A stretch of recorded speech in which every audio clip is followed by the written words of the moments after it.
하나님, 이 새벽 사랑하는 자들을 위하여 예비하신 것을 성령으로 보여 주옵소서. 예수님 이름으로 기도드리옵나이다. 아멘. 오늘 말씀은 고린도후서 3장 6의 신비에 새겨진 편지입니다. 우리 2절하고 3절을 함께 읽겠습니다. 여러분 자신이 바로 우리 마음속에 썼고 모든 사람들이 알고 또 읽고 있는 우리의 편지입니다. 여러분은 우리의 사역에 길고 나타난 그리스도께서 보내신 편지입니다. 이 편지는 먹이 아니라 살아계신 하나님의 성령으로 쓴 것이며 돌판이 아닌 사람의 마음판에 쓴 편지입니다. 아멘. 우리가 아는 것처럼 이 고린도 교인들에 의해서 바울의 사도권이 공격을 당합니다.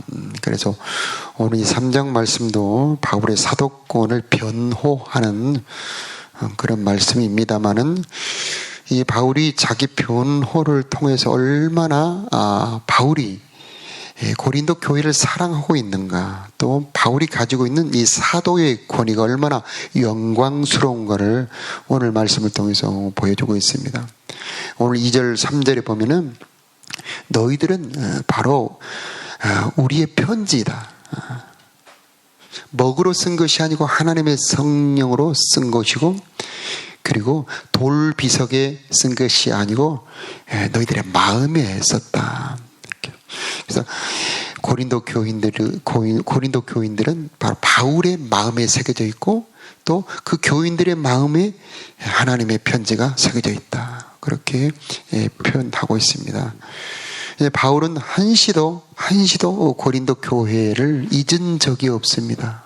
그래서 어찌 어미가 그 자식을 잊을 수가 있겠습니까?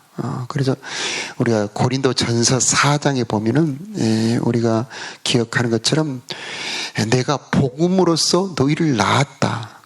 그래서 그리스도 안에 1만 스승이 있지만, 많은 스승이 있지만 아비는 하나인데 내가 너희들을 낳았다. 그래서 고린도 교인들은 항상 바울의 마음속에 있습니다. 새겨져 있습니다. 하나님께서도 너희가 내 손바닥에 새겨져 있다.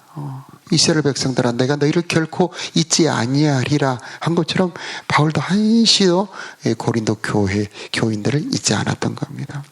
그래서 목회자의 마음, 바로 사랑의 마음이죠. 애달아하고 간절하고 기도하고 모든 좋은 것을 주어서 세우고 싶은 이 바울의 마음이 여기에 기록이 되어 있습니다. 여기에서 목회할 때 또 꼭 목회자만 아니라 우리 제자반에서 리더들은 어떻게 목회해야 되느냐, 어떻게 사역해야 되느냐. 첫째는 성령으로 해야 된다. 성령으로 해야 된다. 그 인간의 지혜나 지식, 여러 가지 방법 꽤 그때는 좋은 것 같은데 결과는 열매는 없습니다. 그런데 성령으로 하는 것은 어리석어 보이는데 열매가 있습니다. 그것이 바로 바울의 목회의 철칙. 나는 심히 떨었다. 왜 떨었느냐? 바로 성령이 나타나지 않을까봐, 성령의 나타남을 위해서 나는 심히 떨었다. 고린도전서 2장에 말씀하고 있습니다. 항상 바울이 말씀을 전할 때, 교인들을 대할 때 성령이 나타나도록 그렇게 간절히 기도하며 목회했다는 걸 알 수 있고, 그 다음에 마음에 새겨져야 된다. 마음에 새겨지려고 하면은 지식으로 되는 것이 아닙니다. 간절한 사랑으로 사역할 때 마음에 새겨지는 겁니다. 여러분 그렇죠? 사느라 보면은 똑같은 말이나 똑같은 행동 속에도 마음에 두고두고 기억이 되는 것은 간절한 사랑을 담고 있을 때 마음에 새겨지지 않습니까? 그래서 고린도 교인들의 마음에, 또 바울의 마음에 그렇게 편지처럼 돌 비석에 새겨지는 것처럼 새겨졌던 이유는 사랑으로 했기 때문인 겁니다. 자, 5절 한번 우리 함께 읽겠습니다. 우리는 시작. 우리는 이런 일을 할 수 있는 자격이 우리에게 있다고 생각하지 않습니다. 우리의 자격은 하나님께로부터 나옵니다. 6절. 하나님께서는 우리에게 문자가 아니라 성령의 언약인 새 언약의 일꾼에 합당한 자격을 주셨습니다. 그것은 문자는 죽음을 가져오는 반면 성령께서는 생명을 주기 때문입니다. 아멘. 이 사도의 자격이 어디서 왔느냐? 그것은 사람에게서 온 것이 아니고 하나님에게서 왔다. 참 이것이 바로 바울의 힘입니다. 하나님이 나를 세우셨다. 하나님께서 나를 부르셨다. 하나님께서 나에게 새 언약의 일꾼이 되게 하셨다. 이것이 바로 바울의 사역의 그 힘이고 근거가 되었습니다. 우리도 살다 보면은 내 자격이 어디에 있느냐 할 때 우리는 그 자격을 내 자신에게서 찾지 말고, 세상에서 찾지 말고, 사람들의 인정에서 찾지 말고 하나님에게서 찾아야 될 줄로 믿습니다. 하나님이 나를 부르셨다. 하나님이 나를 세우셨다. 그때 우리는 흔들리지 않을 수가 있는 겁니다. 여기서 중요한 단어가 나오는데 새 언약의 일꾼, 새 언약이라는 단어가 나오죠. 6절. 그래서 이제 이미 나온 것처럼 돌비석은 우리가 아는 것처럼 구약의 십계명 돌판입니다. 그래서 하나님께서 언약을 친수로 손가락으로 이렇게 돌판에다가 십계명을 쓰셨지 않습니까? 그래서 이 그냥 돌판이 지극히 거룩한 걸로 바뀝니다. 성전 가장 깊숙한 곳에 보관하고 그 십계명 위에 하나님의 임재가 항상 있습니다. 그런데 이 새 언약은 돌판에 쓰여진 것이 아니고 마음에 쓰여졌다는 거예요. 마음에. 그래서 십계명 돌판이 엄청나게 거룩한 것처럼 하나님의 언약이 내 마음에 새겨지면은 여러분은 거룩한 존재가 되는 겁니다. 여러분에게 성령이 임재해 있는 겁니다. 그래서 이 십계명보다 더 거룩한 것이 새 언약이다. 그래서 그 뒤에 7절부터 비교가 나오는데 10절부터 7절부터 11절까지는 함께 읽도록 하겠습니다. 시작. 돌판에 새겨져 있는 죽음에 이르게 하는 율법에 의한 직분도 영광스럽습니다. 그래서 비록 사라질 영광의 광채이기는 하지만 이스라엘 자손들은 모세의 얼굴에 나타난 광채 때문에 그의 얼굴을 똑바로 쳐다보지 못했습니다. 그러니 성령의 사역은 얼마나 더 영광스럽겠습니까? 사람들에게 죄가 있다고 판정하는 사역도 영광스러운데 의를 가져다두는 사역은 얼마나 더 영광스럽겠습니까? 이런 면에서 훨씬 더 빛나는 영광과 비교해 볼 때 이전에 영광스러웠던 것은 전혀 영광스러운 것이 아니었습니다. 사라져버릴 것도 영광스럽다면 영원히 지속될 것은 더욱 영광스러울 것입니다. 아멘. 그래서 구약의 모세의 영광과 지금 바울이 사역하고 있는 이 새 언약 예수의 복음의 영광이 서로 비교하고 있는데 그 모세의 영광보다 비교할 수 없이 엄청나게 더 영광스럽다는 것을 말하고 있습니다. 자, 모세의 영광이 대단했죠. 그래서 하나님을 만나고 난 다음에 내려오니 모세의 얼굴에 빛이 나는 겁니다. 그러니까 사람들이 무섭지 않습니까?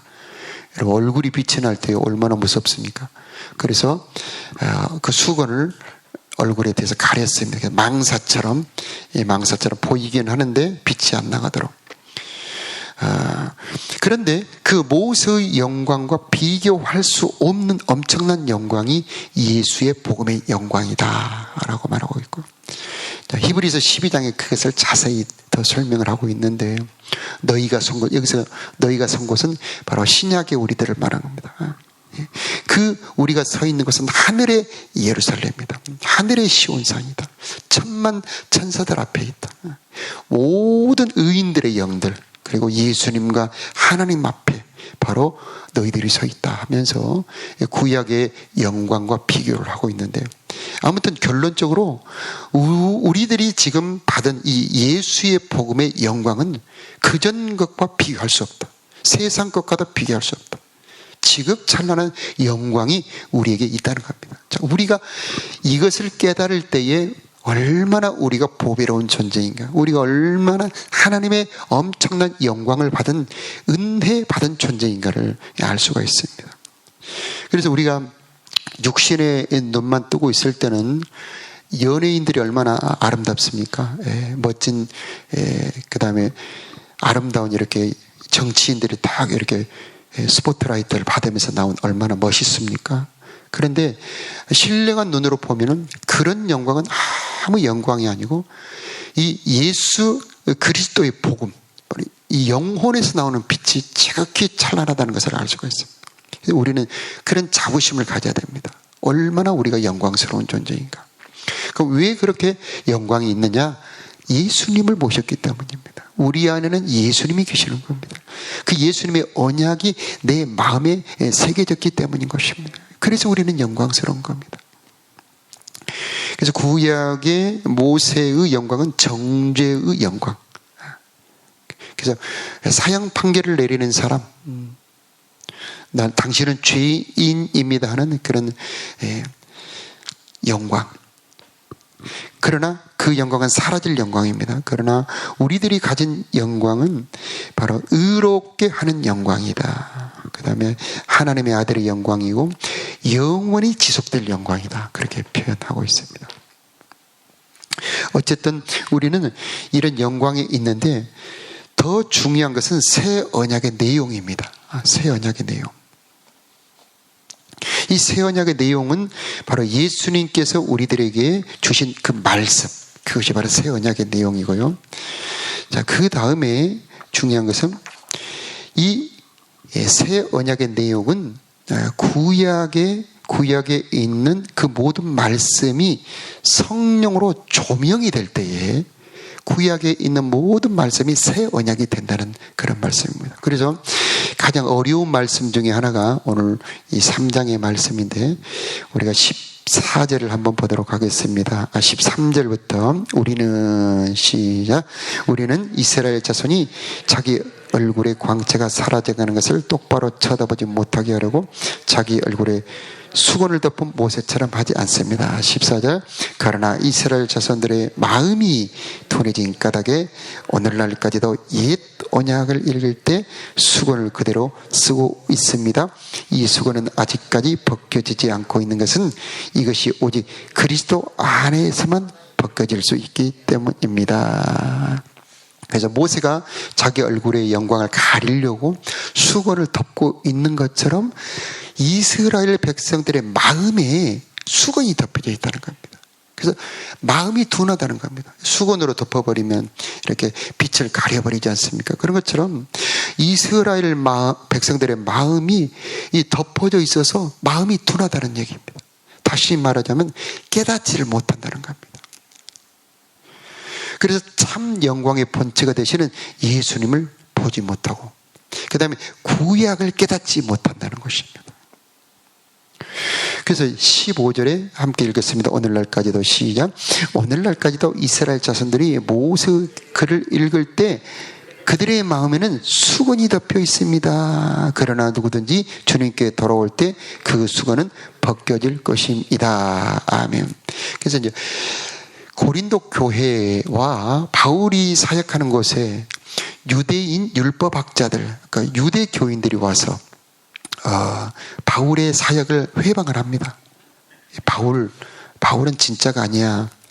더 영광은 모세의 영광이 진짜 영광이야 하면서 모세의 율법을 지키지 않는 사람은 하나님의 사랑을 받을 수 없어 하면서 바울의 사역을 회방하고 다닙니다. 자, 그때에 그렇지가 않다는 겁니다. 자, 바울의 주장은 이 구약의 모든 말씀은 예수님에 대한 말씀이라는 겁니다. 구약의 모든 말씀은 예수님에 대한 말씀이다. 그래서 요한복음 5장에 보니까 이렇게 말씀을 하고 있습니다. 너희가 성경에서 영생을 얻는 줄 생각하고 성경을 연구하거니와 이 성경이 곧 내게 대하여 증언하는 것이니라. 구약의 모든 성경이 다 예수님에 대한 말씀이라는 겁니다. 자, 우리가 아는 것처럼 엠마오로 가는 두 제자가 예수님이 부활한지를 모르고 가다가 어떤 사람을 만나 대화를 하고 내려가는데 그 사람이 부활하신 예수님인 겁니다. 그러면서 가면서 대화하는데 왜 그렇게 근심하느냐? 그분이 돌아가셨습니다. 그러니까 그 사람이 구약의 모든 선지자의 이야기, 율법의 이야기, 그 다음에 시편 얘기를 끄집어내어서 예수라고 하는 분이 죽으시고 3일 만에 부활해야 될 것을 쭉 설명을 하는 겁니다. 그래서 은혜를 받고 난 다음에 자, 우리 집으로 같이 갑시다 하고 딱 들어가는데 딱 사라져버려요. 즉 부활하신 예수님이 하신 설교가 구약을 끄집어내어서 복음을 설명하는 겁니다. 그래서 우리가 네온 사인을 보면은 낮에 보면은 그냥 평범하잖아요. 그런데 밤에 딱 전기를 넣어서 불을 딱 켜면은 그 네온 사인이 찬란하게 빛을 발하면서 글씨도 새겨지고 모양도 나타내는 것처럼 구약의 성령이 딱 임하면은 구약의 모든 내용이 다 예수님의 이야기가 되는 겁니다. 그래서 요셉 이야기도 예수님의 이야기고 야곱의 이야기도 예수님의 이야기가 되는 것이고, 그 다음에 이삭 이야기도 예수님의 이야기가 되는 것이고, 아담도 예수님 얘기가 되는 것이고, 출애굽기는 말할 것도 없죠. 출애굽기의 모든 이야기가 다 예수님의 이야기다. 유월절만 그런 것이 아니고 홍해도 예수님의 이야기고, 만나와 메추라기도 예수님의 이야기고, 반석이를 쳐서 생수가 나온 것도 예수님의 이야기가 되는 것이고, 그 다음에 성막은 더 예수님의 이야기가 되는 것이고, 아무튼 구약에 나온 모든 이야기, 시편, 그 다음에 선지자들의 많은 이야기도 다 예수님의 이야기라는 겁니다. 바울도 이렇게 설교를 합니다. 그 당시에는 우리가 가지고 있는 신약 성경이 없어요. 그런데 성경을 가지고 설명을 합니다. 그러면 그때는 무슨 성경을 사용했느냐? 구약 성경을 가지고 예수님의 복음을 설명하는 겁니다. 구약에 있는 모든 성경에 성령이 임하면은 그것이 복음이 되는 것입니다. 자, 이것이 바로 바울이 가지고 있던 바로 복음 핵심입니다. 바울이 가지고 이 목회했던 그 자원이었습니다. 성경이 없이도 예수의 복음을 많은 사람들에게 설명을 한 겁니다. 그리고 그것을 쓴 것이 바로 신약 성경, 에베소서, 빌립보서, 골로새서가 되는 것이고, 그것을 가장 잘 써놓은 것이 히브리서입니다. 히브리서에는 정말 놀라운 구약을 가지고 예수님의 복음을 설명해 놓았습니다. 자, 어쨌든 자, 구약에 있는 모든 말씀에 성령이 임하면은 그것이 모두 예수 그리스도의 복음이 된다라고 하는 겁니다. 그래서 우리가 이것을 위해 기도를 해야 됩니다. 기도를 해야 됩니다. 하나님, 내 마음의 수건을 벗겨 주시옵소서. 그래서 우리가 구약을 읽을 때에도 다 예수님의 이야기로 보여지고 들려지게 하여 주시옵소서. 이런 기도를 해야 되는 겁니다. 그래서 오늘 우리가 함께 읽었던 17절, 주님은 성령이십니다. 주님의 성령께서 계신 곳에는 자유가 있습니다. 물론 이 구절 자체도 성령이 있는 곳에는 평안이 있고 자유가 있다는 말씀으로 해석할 수도 있습니다만은, 이 문맥상 볼 때 이 구절은 구약의 성경을 읽을 때에 성령이 임하면은 그 구약에 있는 모든 말씀을 우리가 하나님의 복음, 예수의 복음으로 깨달을 수 있습니다. 하는 깨달음의 은혜로 해석할 수 있는 것입니다. 그래서 구약에 매여 있던 모든 율법에서 자유를 얻는 것입니다. 자, 구약에는 짐승으로 제사를 드리죠. 그런데 신약에는 더 이상 그렇게 짐승을 잡을 필요가 없습니다. 예배 때마다 양을 가지고 와서 양을 잡아서 태울 필요가 없습니다. 이미 예수님께서 십자가에서 그 제사를 완성을 해 놓으셨고 또 완전한 속죄를 이루어 놓으셨죠. 그럼 우리는 어떻게 하면 되느냐? 바로 그 속죄를 찬송하는 겁니다. 그러면 속죄의 효력이 그대로 더 온전하게 일어나게 되는 것이고 속죄가 역사가 되는 겁니다. 그래서 구원이 영원한 구원이 되어서 날마다 우리는 그것을 누리기만 하면 되는 것이죠. 그래서 주님의 성령이 있는 곳에 예수님의 십자가의 은혜가 그대로 다시 이곳에서 효력을 발생하게 되는 겁니다. 그래서 우리는 18절 말씀을 한번 읽어볼까요? 자, 18절 말씀 우리는 시작. 우리는 모두 수건을 벗은 얼굴로 주님의 영광을 봅니다. 이렇게 해서 우리는 주님의 형상으로 변화하여 점점 더 큰 영광에 이릅니다. 그 영광은 성령이신 주님께로부터 나오는 것입니다. 아멘.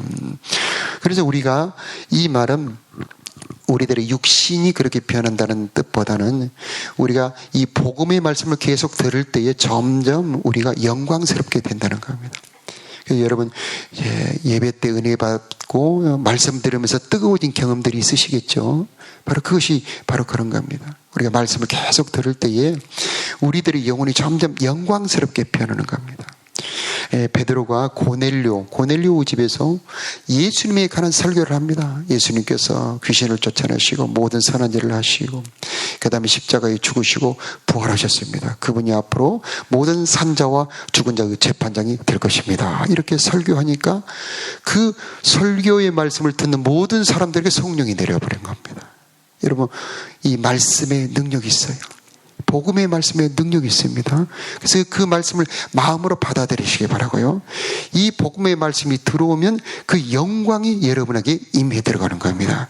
그래서 우리가 점점 더 영광스럽게 변해서 그 주님과 이렇게 직접 육신으로 대면한다기보다는 그 영으로 더 가까워진다, 그런 말씀입니다. 주님의 영광을 보게 됩니다. 점점 더 영광에 이르게 됩니다. 그 영광은 성령이신 주님께로부터 나오는 것입니다.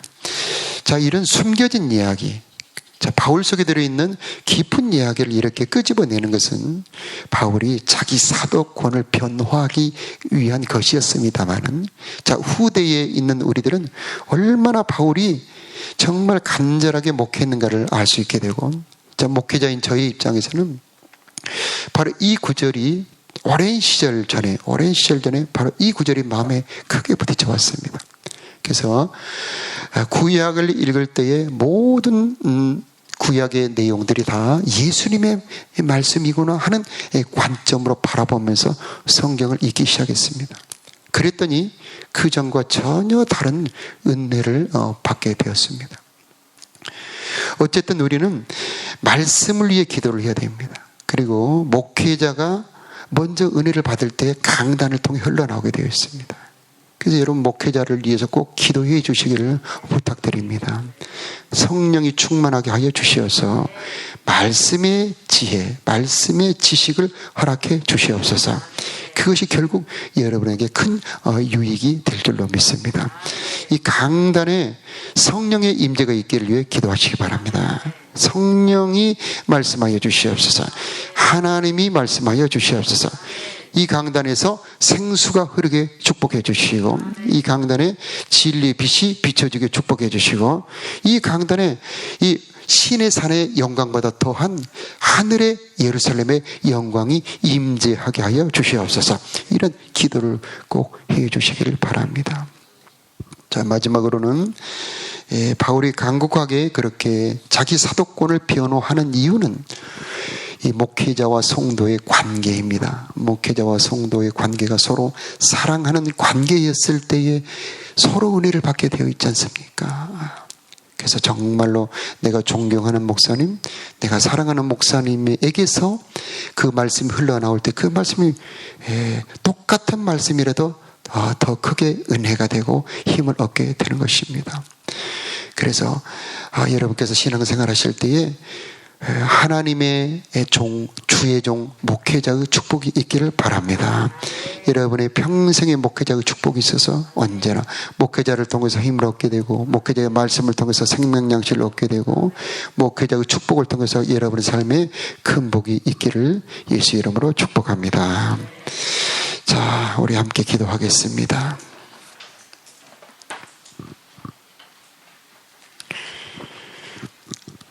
할렐루야. 하나님 은혜를 감사합니다. 이 새벽에도 기도의 자리로 불러주셨사오니 우리들에게 성령을 내려 주옵소서. 사랑하는 자들을 위해 예비한 것을 깨닫게 하여 주옵소서. 우리들의 마음의 수건을 벗겨주시옵소서. 성경을 깨닫게 하여 주시옵소서. 하나님의 마음을 알게 하여 주시옵소서. 우리들에게 기도의 권세를 주셨사오니 감사합니다. 우리가 간구하고 기도할 때 하늘의 상달되는 것을 믿습니다. 하나님, 우리가 기도할 때 하나님이 일하시는 것을 믿습니다. 이 기도의 권세를 사용하는 이 시간 되기를 원합니다. 기도를 방해하는 운수막이 떠나가게 하여 주시옵시고, 예수님의 보혈이 뿌려지게 하여 주시옵시고, 성령으로 기름 부어지게 하여 주시옵시고, 하늘의 천군 천사가 우리의 기도를 돕게 하여 주시옵소서.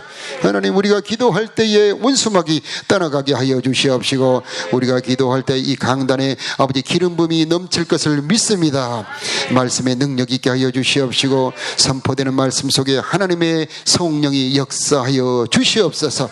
말씀을 들을 때마다 은혜 받게 하여 주시옵시고, 말씀을 들을 때마다 깨닫게 하여 주시옵시고, 말씀 속에서 내 인생의 해답 열쇠를 받는 우리들이 되게 하여 주옵소서. 하나님, 목회자와 성도들이 서로 사랑하게 도와주시옵시고, 더 깊이 서로 편지로 새겨지게 하여 주시옵소서. 말씀을 전파할 때에 말씀을 전하는 목사님들에게 언제나 성령 충만 주시옵소서. 주님의 마음으로 설교하도록 축복해 주시옵소서. 듣는 교인들의 마음을 축복해 주시옵시고, 마음의 길을 열어 주시옵시고, 깨달을 수 있는 은혜를 더욱 허락하여 주시옵소서. 서로 위하여 축복하고 서로 위하여 기도하는 아름다운 관계가 되도록 축복하여 주옵소서. 모세의 영광과 비교할 수 없는 엄청난 이 신약의 복음의 영광을 주셨사오니 그 영광을 알고 전하는 우리들이 되게 하여 주시옵시고, 오늘도 우리들의 삶에 하나님의 영광이 동행하기를 원합니다. 우리가 가는 곳곳에 함께 계셔 주옵소서. 정성과 소원을 가지고 드리는 예물 기뻐 받아 주시옵시고, 응답이 있게 하여 주시옵시며 더욱 큰 은혜로 채워 주옵소서. 우리 주 예수 그리스도의 이름으로 기도드리옵나이다. 아멘.